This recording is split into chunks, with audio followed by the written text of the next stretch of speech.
This Thursday, September 26th, MLB Betting Picks edition of the MLB Gambling Podcast on the Sports Gambling Podcast Network is brought to you by Underdog Fantasy. Sign up with promo code MLB SGPN to score up to $1,000 in bonus cash.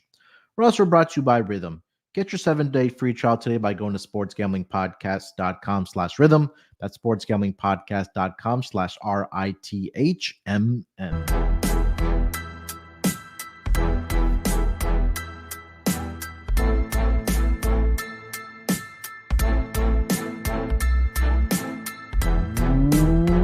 Welcome, everyone, to the MLB Gambling Podcast, part of the Sports Gambling Podcast Network. Here to get into the Thursday games for the MLB card. The final Thursday of the regular season, at least, before we get into postseason play, starting on Tuesday of next week. But again, still a lot of baseball to be determined, of course, with some division races. Some of them still up for grabs. Possibly, but more importantly, the wild card races, of course, in both the American League and more importantly, the National League there as well. We'll get into all of it here on this episode, but joining me here to help me break everything down happening on the Thursday card, I got my guy here with me. It's Scott Reichel. Scott, what's going on, my man? How you doing? They're doing pretty well. We're sweating out afternoon soccer for most of the day so far. So can't complain, but overall looking forward to the last Thursday of the baseball season. Yankees have not officially wrap up the division because they lost yesterday, but they are right there. So we'll see what happens, but most of the division races are wrapped up. I know Houston won the division yesterday, so we'll see once again if the Yankees can close it out tonight on Wednesday or the wild card races, because we still have those that are going down to the wire. Should be fun, though. A couple of playoff spots still up for grabs. Yeah, it should definitely be exciting. I know to start the week, it was fun as far as the games went, of course, last night on Tuesday, or I should say Tuesday night. Some great baseball as well. So, a lot still to be determined, at least for the wild card races. Shorter schedule on Thursdays as it usually goes. 10 games on the schedule. We'll but we'll go through all of them there. Maybe have more for some games than the other ones, especially the ones that have more meaning to it. But before we do get into the card for the Thursday games, let me remind everybody about the newest podcast on the Sports Gambling Podcast Network. It's called Get to the Points. Doug Stanhope, Brandon Walsh, and Sean Green host the newest podcast on SGPN, Get to the Points. Every Thursday before the game, Doug, Brendan, and Sean give out their favorite plays and talk a ton of shit.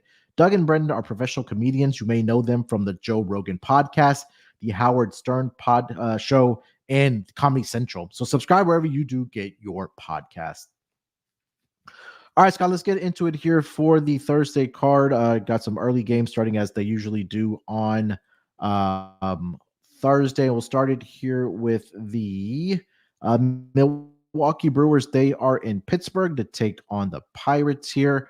Looking at the matchup for this game, I am currently seeing that it will be, let me get back to my odd screen here. All right, for Thursday, let me get Thursday. All right, here we go. So for the Milwaukee Brewers, it will be Aaron Savale again, the start here for the Brewers, and then it'll be Mitch Keller for the Pittsburgh Pirates. Looking at the lines for this game, I'm currently seeing that the where are the lines? No lines over on one site that I use. Let me use another one here. This is where it tells you we don't kind of put this shit together. It just kind of happens on the fly here on the MLB Gambling Podcast. Usually it's always my fault because I don't really always have the lines in front of me. And then anytime I try to go live, it always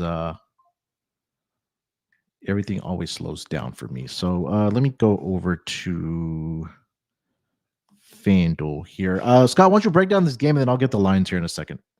Yeah, so for this one, should be a fun game in general. Are the Cubs eliminated officially or no? I think they are. Let me check the standings here for... I'll pull up the standings. It's fine. Just quickly checking. I know Philly won the division already, so they're still fighting for Cubs are best eliminated. record. But Cubs are eliminated, so right now you are looking at a spot where you wonder about motivation, because we know the Phillies were hung over earlier this week because they won the division, and now they're fighting for one of the better records to try to fight for home field. But for this one, it's a massive price, but I think it's warranted. I mean, Sanchez, we know, has been great at home this season. Assad is fine, doesn't really go much length. think I'm just going to go with Phillies -1.5 here. Not going to reinvent the wheel here. Back Sanchez at home. I just think that the Cubs are playing out the string. Philly's still motivated for overall standings, so we'll go with the Phillies on that one. You said the Phillies game, right? We're doing Brewers Pirates, but My bad. Third Phillies game. Sorry. No, you're fine. Hold on. I was on the Wednesday card. I butchered that. My bad. Yeah. So it's kind of the same story, but just on another team. You just have Milwaukee favored. We're fighting for actual seeding, while Pittsburgh's not playing for anything. So I think I'm just gonna go with Milwaukee here. You have Savale against Keller. Keller, I've not really been a fan of lately. Savale has been okay since joining the Brewers. Not great in general, but -120 feels a bit cheap for a team that can still fight for some seeding. So I'll go with Milwaukee here. I feel like Pittsburgh's a team that has really not been playing for anything for the last couple months since they had the massive losing streak. So I'll go with the Brewers in that one. Sorry about that. I had the wrong day listed on ESPN. Yeah, so right now I see on FanDuel it's around -116, -120 for the Brewers, and then it's -102 for the Pirates. But yeah, it's been a weird season, I guess we can say, for Mitch Keller. And he hasn't been very good in his career, I'll say that, against the Milwaukee Brewers. Just 1-4 with a 5.44 ERA. And I want to say he did face them earlier this season. This was all the way back on May 13th. 6 innings, 8 hits. It was a really good outing there, but he also had a start back on April 25th against the Brewers. 5 innings, 6 hits, 4 earned runs he gave up in that game. And then last season, he also had 2 starts in there where he gave up 12 earned runs to the Brewers there. So like you mentioned, the Brewers have something to play for as far as seeding goes, at least. Total is at 8 in this game. I could see runs being put up in this game, really just fading both Aaron Savale and Mitch Keller in this game. So I'd side with the Brewers and look at the over 8 in this game. I agree with the over. Yeah. Let's get over to the next game on the schedule here. We'll go with the Kansas City Royals. They are in Washington, D.C. to take on the Nationals. It'll be a 1:06 Eastern start time. Possibly the last time we see Patrick Corbin, ? He will be getting the start for the Nationals here. Michael Wacha getting the start here for the Royals. Royals are a -166 road favorite here, +140 on the money line for the Nationals.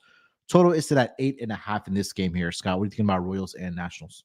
Yeah, so we know Corbin's bad. He has given up 13 runs in his last 3 starts. Do want to point out, though, at home, he has actually been pretty good. ERA of 4.41, so he has been better at home than on the road.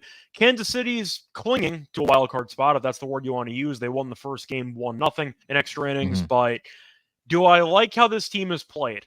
Not even a little bit. That was actually their first win in about a week and a half. They had not won a game, and I think they'd lost 7 straight. So they are once again barely clinging to a playoff spot right now. I understand Corbin stinks, but he's decent at home. I think I actually like the under in this game. I don't trust Washington to do much against Wacha. Wacha's been pretty good this season, but it's mostly fading Kansas City's bats, who have been pretty underwhelming lately. Corbin has been fine at home. It's mostly the road starts that have gotten him killed lately. So I'll go with the under. We saw a 1-0 extra innings game in the opener. I don't mind seeing a low-scoring game again, maybe a 4-3 final, something like that. I'll go with the under, though. I think the total's a bit too high. Yeah, Michael Wacha's been in really good form, at least over his last 4 starts. He's only given up combined 5 earned runs in his last 4 starts, gone at least 5 innings in all 4 of those starts there as well. Historically been pretty good against the Nationals there as well. But I think, like Scott mentioned there, that the Royals offense has, disappeared. And I think that's putting it lightly of how bad this team has been over the past week and a half to 2 weeks. He got, like Scott mentioned, 1-0 victory last night. But until I see their bats break out, I'm not sure it'll be against Patrick Corbin, because he also has pretty decent numbers against the Royals in his career. But I feel like this 8.5 may be a little bit inflated.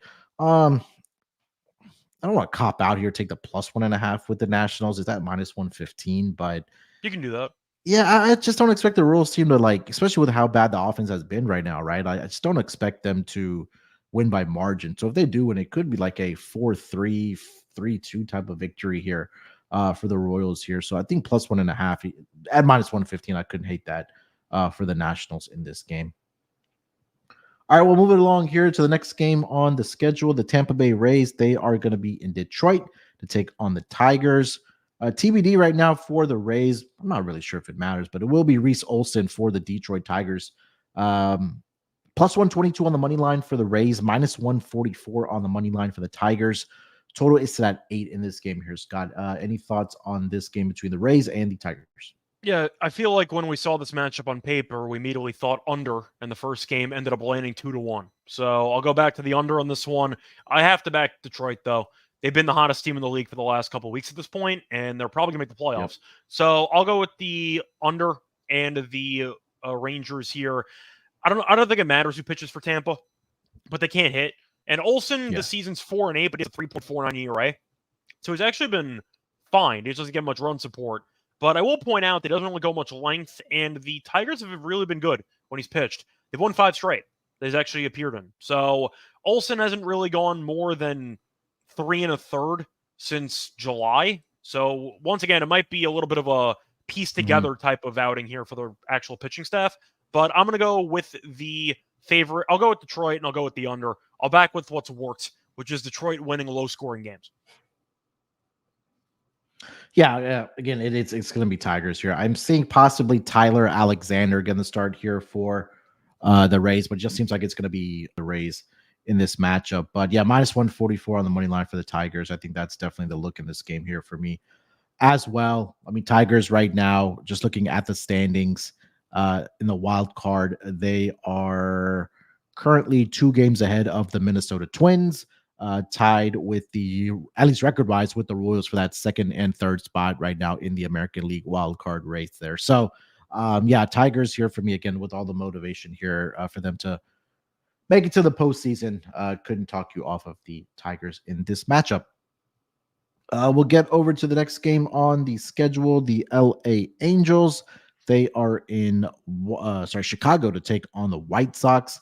Looking at the pitching matchup in this game, it will be Tyler Anderson for the Angels, and it will be Chris Flexen for the Chicago White Sox.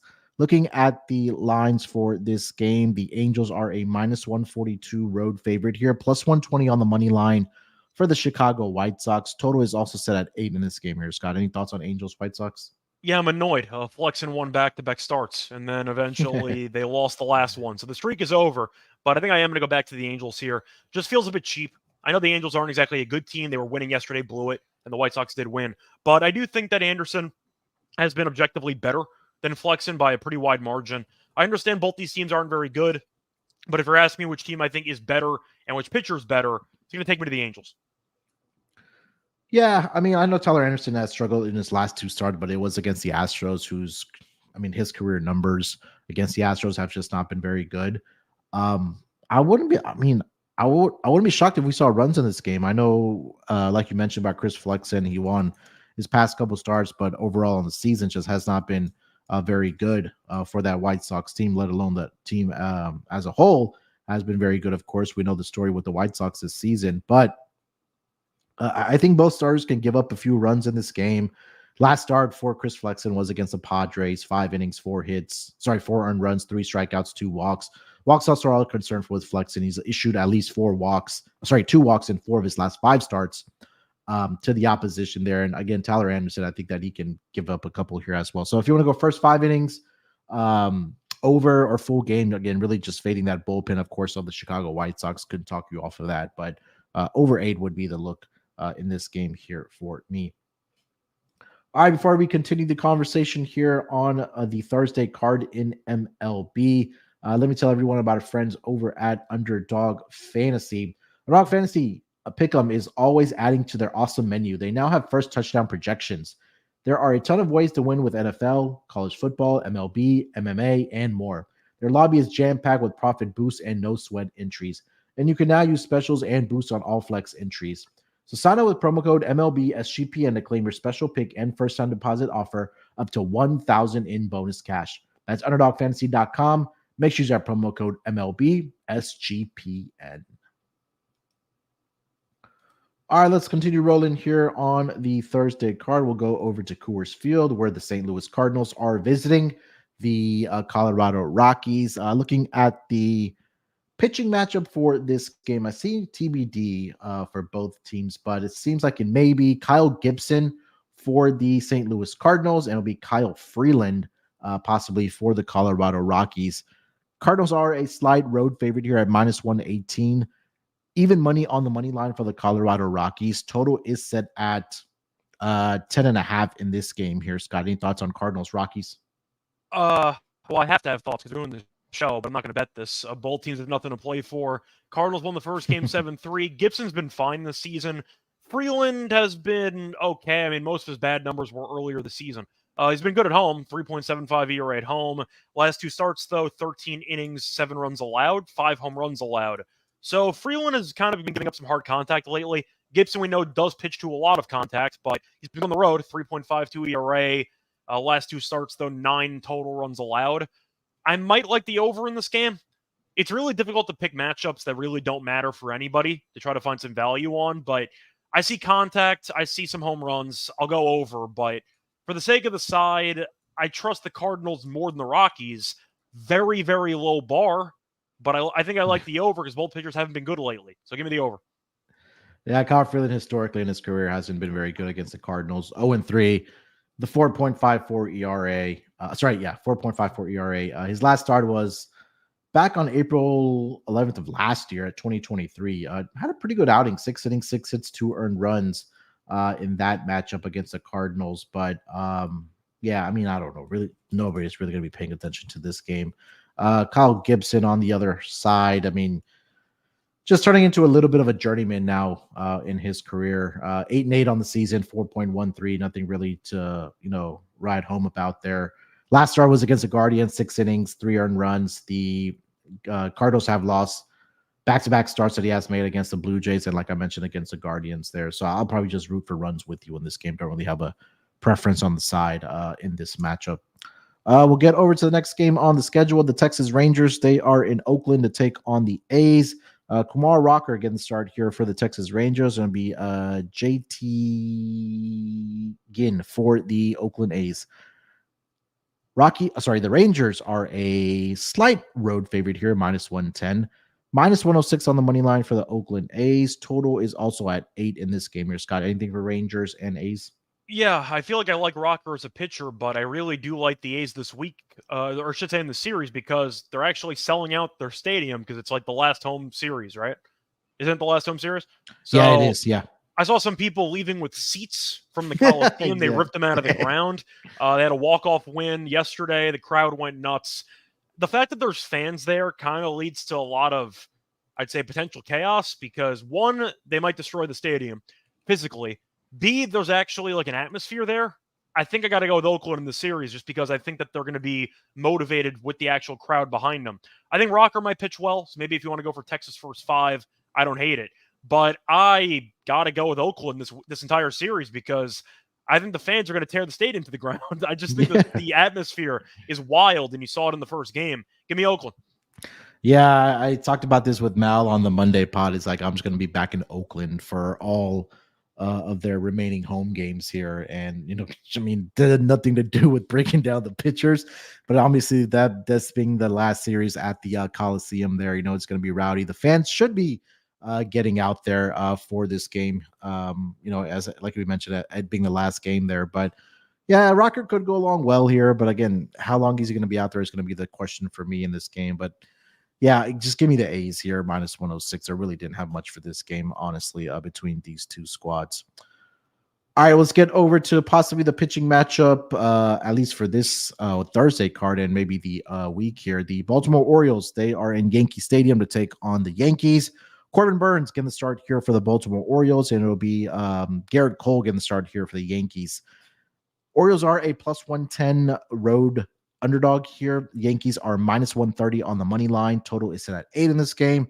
It's kind of what I mentioned to Mal on the Monday pod is that it's going to be kind of difficult to handicap, especially this series. If Yankees end up, clinching the division the night before, they really don't have much to play for the following night there. And, case in point, fading the team that clinched and celebrated in the locker room, they've gone on to lose the following night. Case in point today, the Mariners went out and took care of business against the Astros 8-1. And if you just looked at that starting lineup for the Astros, it was pretty much the hungover lineup as the beat writer there tweeted out. But got anything for the Orioles Yankees? Yeah, I'm going to have to wait it out, but I'm going to lean Baltimore anyway. I thought Baltimore looked good in the first game. Of course, the Yankees had some chances. really bad base running and some questionable bullpen decisions kind of resulted in the loss there for the Yankees. But their magic number's 1, so we'll see what happens. But Yeah. I got to lean Baltimore in this case. I know Cole's been great, so maybe if you want to go for like an under, that's an option. But the Champagne fade's been really good. I got to wait it out. There's really no way for me to bet this early. I know that in addition to the Astros losing today, the Yankees did lose the game after clinching the playoff spot about a week ago. So we've seen the Yankees in the spot before where after they ended up clinching, they lost the game after. So it's been very good this year. I know it didn't work with the Guardians, but I know it worked in almost every other case that I could think of. So it's been good. But I can't bet this early because Cole might be hungover. I don't know who's going to be sober going into this game. So I got to wait it out. If the Yankees end up losing the game on Wednesday, then I probably would lean to Cole. But you might want to bet this like in the middle of the game. If the Yankees are up, like let's just say 3 runs late in the game on Wednesday, Yeah. the lines will still be up. You might want to bet this mid-game. Yeah, that's a good call. Again, if you're watching live, I think that's a great point Scott just made there, that if the Yankees are up, a case in point, I think this happened yesterday with the Mariners game. I mean, I know that game got close a little bit late for the Astros, but I think they were hanging plus money around plus 125 on the Mariners money line while the Astros were wrapping that game up and clinching the division. And then I think it fell off the board and then reopened at a minus price. I think all the way up to minus 140 today. I mean, they still got the job done, but you always want to get the best of the number, like we always say here on the podcast. All right, let's get over to, we have a makeup game for the New York Mets and the Atlanta Braves. I don't think we do. I think they announced the game got postponed again. Oh, it got postponed again. So tonight's off too? From what I understand, both the games on Wednesday and Thursday were both canceled already. So wow. So how is that going to work then? They're going to have to play like over the weekend or something? I believe so. I can quickly I can look it up, but I'm pretty sure I saw that like half hour they ended up pushing all the games. So I want to just quickly see if that's right. It might just be they're playing a doubleheader on Monday because there's no games on Monday. I'm pretty sure that's what happened. But yeah, officially 14 minutes ago, the game Wednesday and Thursday were postponed. Doubleheader on Monday. Playoffs start Tuesday. Oof. So fade whichever team wins in game 1. Yeah, that's going to be interesting on Monday because then I think, like Scott mentioned, on Tuesday we have the NL wild cards that'll kick off as well. So, all right, so no Mets and Braves at least for Wednesday and Thursday. That's kind of takes the air out of the tires there in the card there. But yeah, all right. So then we'll move it along here to the Miami Marlins and the Minnesota Twins. It will be Valente Beazzo for the Miami Marlins and David Festa getting the start here for the Twins. Looking at the lines for this game, I am seeing the Marlins are a plus 184 road underdog, minus 220 on the money line for the Twins. Total 8.5 in this game. Scott, what do you got? Yeah, so I know we're in the must-win territory portion of the season, but I'm going to use it against the Twins. Give me the Marlins money line. The Twins suck. There's really no way around it. They've been falling apart for the last month. I want nothing to do with them.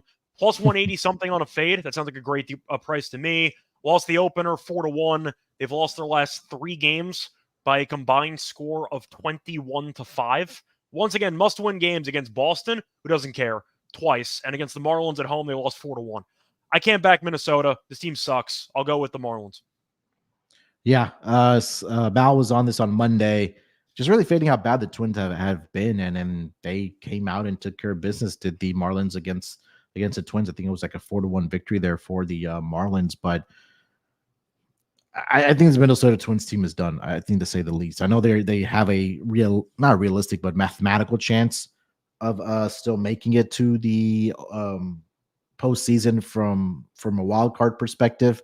But they're just not playing really good baseball right now. And I think that, again, this is a sneaky spot again. If you want to take Marlins on the money line here, I couldn't talk you off of that, but I'm not laying a minus 220 price, even with David Festa on the mound here. I know Festa started off the season doing real well for this Twins rotation, but he had also fallen off a little bit for this team as well. So just looking at his record, 2-6 on the 2-6 on the season, 4.80 ERA. Now his last 2 starts have been pretty good. It was against the Reds and the Red Sox, but walks are a huge concern for him as well. He's given up at least 3 walks in his last 3 appearances for the Minnesota Twins there. But Yeah, I think Marlins are in that role right now where they can play spoiler here against the Minnesota Twins.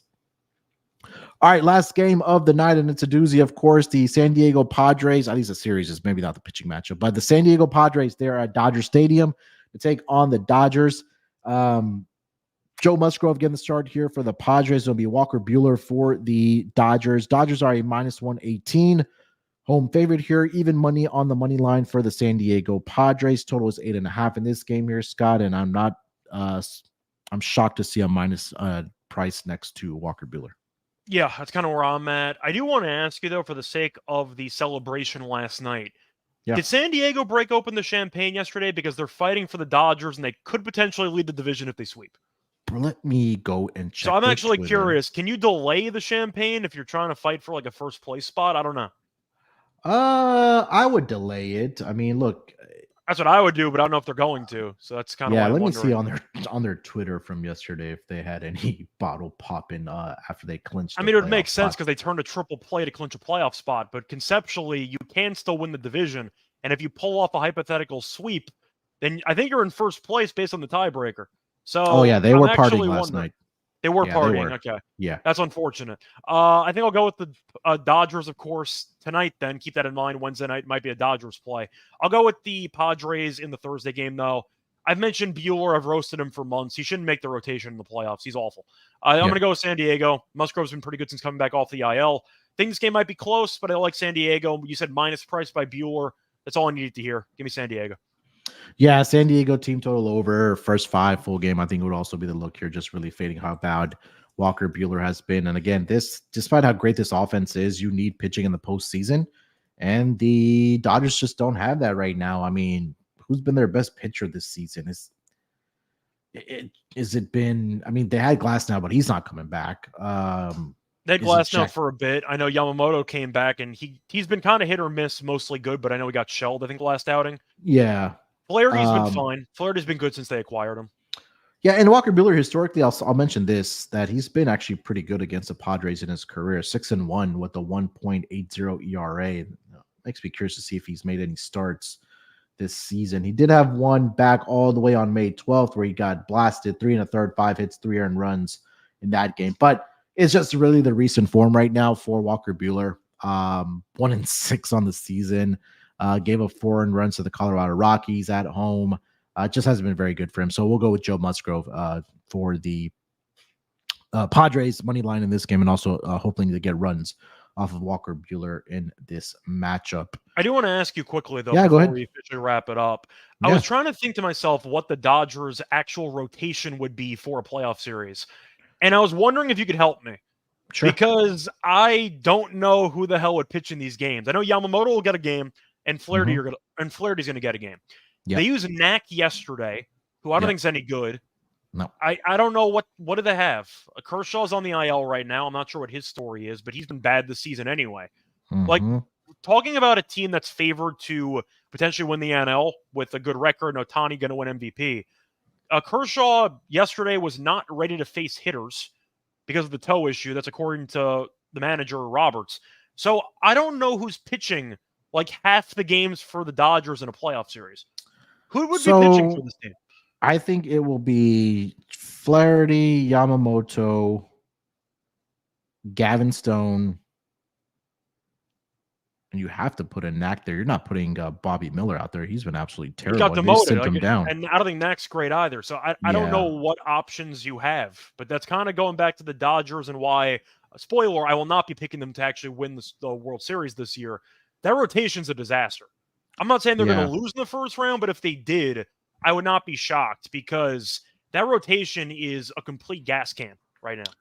And I think that the huge blow for them is not having Tyler Glasnow, because if you had some type of confidence, if it was Glasnow, Flaherty, Yamamoto, and then if you needed someone like a Gavin Stone or a Knack at the back end of it, I think you did would have been okay. But even like Kershaw has been terrible in the playoffs, right? Like with the injury good to us. He's been bad for the Dodgers. He's been good to us. Yeah. So I think Stone's done. Stone's on the 60. He's out for the year. Oh yeah. Oh, okay. Yeah. That's why Knack was in the rotation, because Stone got injured. So they don't have anybody. Yeah, so it's then you're probably forced to put Walker Buehler into the He might make the rotation by there. default. Yeah, just because they don't have anybody. So yeah, I mean, yeah, good point there. All right, so yeah, some trouble there for the Dodgers as far as their pitching rotation goes. But we'll see what happens if they're even able to wrap up, honestly, the division, because right now, before the Wednesday games kick off, the Padres are just 2 games behind. I wonder what the live or what the odds are right now for them to I can check. win the division. Is But it a would you fair just comp? I know that they're healthy, but based on rotation, are the Dodgers and the Orioles kind of in the same boat? Because I saw that Grayson Rodriguez got shut down today for the rest of the season, including the playoffs. Both those teams just have no arms left. And I'm wondering like how long they could last, because the Dodgers, of course, by name recognition, will be picked to make a deep run. They're favored to win the World Series. With what rotation? Like, I would take Yeah. the Phillies over them in 2 seconds. I feel like this is definitely a team that could be one and done. A, because it's the Dodgers rotation right now that's a mess. B, the fact that it's the Dodgers in the playoffs with Dave Roberts. So you don't really need an excuse to fade them, but I'm going to throw it out there. The Padres are 7-1 on FanDuel to win the division. But I'm going to throw it out there. If you want to talk about World Series odds, the Dodgers should not be favored with that rotation. No, absolutely not. They're minus 900 on DraftKings to win the division, plus 550 for the Padres to win the division. If this Dodgers team wants to win, Scott, they need to fire Dave Roberts. I don't think he has, with this roster and what the amount of money that they have to spend, he's not the guy for this team to be. I mean, I've gone on record saying the moment they should have fired him was when they chose to bring Joe Kelly out again to pitch the other extra inning against the Nationals. The year the Nationals won and Howie Kendrick hit the grand slam. That was years ago. I mean, that's the year the Nationals won the World Series. At that moment, when he brought Kelly back in for the second inning of work, that's when he should have been fired, and they've kept him ever since. Yeah, I mean, I think again, if they are one and done this year, I think he's done after this season. If they are, it's not even his fault this time, but he should get blamed for it. He should have been fired years ago. Yeah. All right, all right, before we do get into our lock and dog, I'm sorry, for the Thursday card here, let me tell everyone about our friends over at BetUS. We're brought to you by BetUS. Bet with the best in the business. BetUS. BetUS has been around for more than 30 years. Easily deposit using cryptocurrency and get lightning fast payouts. Support SGPN and get yourself access to another great book by signing up at BetUS and use our link to sign up and get a 125% deposit bonus on your first 3 deposits. Just go to sportsgamblingpodcast.com/BetUS. That's sportsgamblingpodcast.com/BetUS. Promo code SGPN so they know that we sent you. BetUS, America's favorite sports book. And we're also brought to you by Rhythm. SGPN's proud partner, Rhythm, is the #1 AI-powered back sports betting platform that helps provide bettors of all levels the ability to build custom predictive betting models in seconds and get predictions for betting on money lines, spreads, totals, and props. Build your own model, copy one of the top performing models from the leaderboard, or press build a model for me, and Rhythm gives you predictions for every game and player prop, and also has a myriad of stats, research, and trend analysis to give you even more betting insights. So claim your 7-day free trial today by going to sportsgamblingpodcast.com/rhythm. That's sportsgamblingpodcast.com/RITHMM. All right, Scott, let's get into our lock and dog for the Thursday card here. You want to lead us off? Sure. So for my lock on the show, a couple of things I thought about. You know what? I'll go back to it for the hell of it. I only got one more time I can do this on this season. I'm going to fade Chris Flexen. Give me the Angels. I don't have many times to do it. I'm going to make the most of what I have left. The Angels, we know, have been better than the White Sox because they've been the worst team since the Mets back in like the 60s. So not saying much, but Anderson's been fine this season, 10-14. 3.7 ERA, 2.48 ERA on the road, though. He's been fantastic. Mm-hmm. Now, recently has not been great. I will point that out. But I do think that looking at the overall matchup, I get a chance to fade Flexen at a pretty forward price. I think he said it was minus 140 before. That's a pretty good deal for me, fading Flexen. So I'll take that approach. Give me the Angels money line, fading Flexen one more time for the jokes. For the dog, give me the Marlins. I'm just going to do it simply because the Minnesota's been blowing every chance they've had, and they're still laying like minus 200 in this game. You said it was like plus 185 on Miami. Why would anybody? Why would anybody want to bet the Twins right now at this price? I'll go forward on value. Give me the Marlins. All right. For my lock, I don't think that I've done this all season. Give me the Oakland A's minus 106. Last couple games here at the Coliseum. Really not again, this Rangers offense in all seriousness has not, I mean, it's been complete opposite of what we saw last season. And again, a lot of guys have been in and out of that lineup for them, and they've just been decimated by injuries, not only on their everyday lineup, but also on the pitching staff there, right? But I think the Oakland A's, they saw some juice to them. That back in the bullpen hasn't been too bad as well for them. And again, the crowd being there for the last couple games in the Coliseum, I think that they can get behind them. So I'll take them at minus 106 as my lock. For my dog, I'll go with the Tigers run line, minus 1.5 plus 140. I don't think it really matters. I think it is going to be Tyler Alexander that starts there for the Rays. But again, this has been the hottest team in baseball over the past, month or so. And I think that Reese Olson, despite not going a lot of innings, I think that bullpen can also, even if it goes to 3 or 4 innings for them, I think I have confidence in that bullpen. Again, another team that's offense has not been very good over the past month or so. But yeah, I think the Tigers get it done here. Just continue riding this momentum that they have built over the past couple of weeks, looking to secure that playoff spot, minus 1.5 plus 140 as my dog for the Thursday card here. And Scott, let's get into our home run picks for the Thursday card. Who's leaving the yard? Yeah, so I'm going to fade Bueller because I can and because he's been terrible. Going through Bueller's last 4 starts, by the way, he has allowed 5 home runs, so not exactly pitching that well. But there's one guy on the Padres that absolutely owns him, and he's also pretty good in big moments. Give me Tatis to hit a home run here. Tatis has 4 career lifetime home runs against Bueller. He's 8 for 26. So 3-away batting average, no walks, which I do like because that means he's swinging every time. But he's 4 home runs against Bueller. Funnily enough, for 5 RBIs. So that's pretty funny, but give me a Tatis home run. 4 against Bueller. Bueller's been getting shelled. Good enough for me. Give me Tatis. All right. For my pick, I'll go with it's either Hunter Renfroe or I think it's just Hunter Renfroe. It's just he has good numbers against Patrick Corbin in his career. He's batting 333, 373, 370 on base percentage, 750 slugging percentage, but he's had 8 hits against Patrick Corbin. 3 of them have left the yard there. So I think this is an opportunity. And I know how much we shit on how bad the Royals offense has been, but I think this is a good spot here, possibly for Hunter Renfroe to continue his success, at least hitting the ball a very long way against Patrick Corbin. So this might be the last time I get to fade Patrick Corbin. At least for this season. So we'll see if he's back next season. At least for the Thursday card, I'll go Hunter Renfroe to leave the yard. All right, that's going to wrap it up for this edition of the MLB Gambling Podcast. Scott, anything else you want to mention before we get out of here? Not really. Apologies again about the first game. I had the wrong date posted on ESPN, so sorry about that. But once again, looking forward to the rest of the season. Should be fun. Of course, I'll be covering an episode this weekend, I believe, for Friday. Because there are no Sunday episodes anymore. Well, now you'll have to do one because you have the Monday, the Braves and the Mets. Oh, that's right. That's a good point. Yeah, I got a 1-game breakdown. Maybe Lonte and I'll do like a DFS showdown lineup or something for it. Something like a special occasion. Should be fun though. I'm looking forward to the playoffs. Of course, still have WNBA playoffs going on. So I do a show with Terrell WNBA. Of course, we have an episode tomorrow for the NBA. Yeah, NBA starting back up. So we're gonna be back for the Southeast Division. So it should be fun. A lot of podcasts going on. I got tennis, of course. So once again, check out a lot of overall content on the network.